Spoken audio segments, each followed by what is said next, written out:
Hello दोस्तों, कैसे हो आप लोग। आशा करता हूँ ठीक होंगे। आज हम बात करेंगे हमें खांसी क्यों आती है या हिचकी क्यों आती है। कभी कभी आप देखते हैं कि आप जब खाना खाते हैं अथवा खाते समय बात करते हैं तो हम पाते हैं कि हमको खांसी आती है या हिचकी आती है अथवा घुटन का अनुभव होता है। यह खाद्य कणों के श्वास नली में प्रवेश करने के कारण होता है। श्वास नली में नसिका से आने वाली वायु को फेफड़ों तक ले जाती है।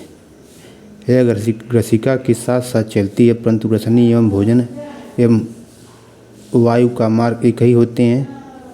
फिर भोजन को श्वास नली में प्रवेश करने से किस प्रकार रोका जाए।